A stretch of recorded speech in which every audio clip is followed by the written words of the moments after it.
জেলা প্রশাসক সম্মেলনের তৃতীয় দিন আজ সকালে রাজধানীর ওসমানী স্মৃতি মিলনায়তনে প্রতিরক্ষা মন্ত্রণালয় ও সশস্ত্র বাহিনী বিভাগের সাথে দিনের প্রথম কার্য অধিবেশন অনুষ্ঠিত হয়েছে। সম্মেলনে ডিসিদের সাথে সশস্ত্র বাহিনী বিভাগের বৈঠক শেষে ব্রিফিংয়ে প্রধানমন্ত্রীর প্রতিরক্ষা উপদেষ্টা অবসরপ্রাপ্ত brigadier general doctor A K M. Shamsul Islam জানান, সেনাবাহিনীর আধুনিকায়ন সহ সিভিল প্রশাসনের সঙ্গে তালমেলের ওপর গুরুত্ব আরোপ করা হয়েছে।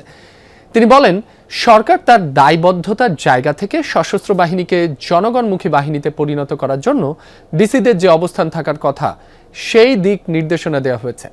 পাশাপাশি প্রধানমন্ত্রীর কিছু নির্দেশনা দেওয়া হয়েছে, যেখানে পেশাদারিত্ব ও দেশপ্রেমে উদ্বুদ্ধ হয়ে সেনাবাহিনীতে আরও শক্তিশালী জনবল সম্পৃক্ত করা নিয়ে ডিসিদের ভূমিকা নিয়ে আলোচনা হয়েছে বলে জানান প্রতিরক্ষা উপদেষ্টা।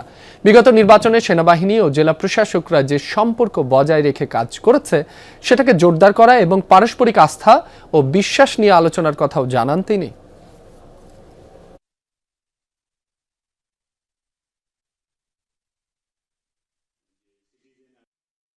যে বিগত ইলেকশনে সেনাবাহিনী এবং আমাদের যে জেলা প্রশাসক কিংবা সিভিল অ্যাডমিনিস্ট্রেশনের যে রোল এবং তারা যে হারমোনিতে কাজ করেছে, সেই হারমোনিটাকে আরো কিভাবে স্ট্রং করা যায়, পারস্পরিক আস্থা এবং বিশ্বাস আরো কিভাবে বৃদ্ধি করা যায়, সেই ব্যাপারে আমরা আলোচনা করেছি।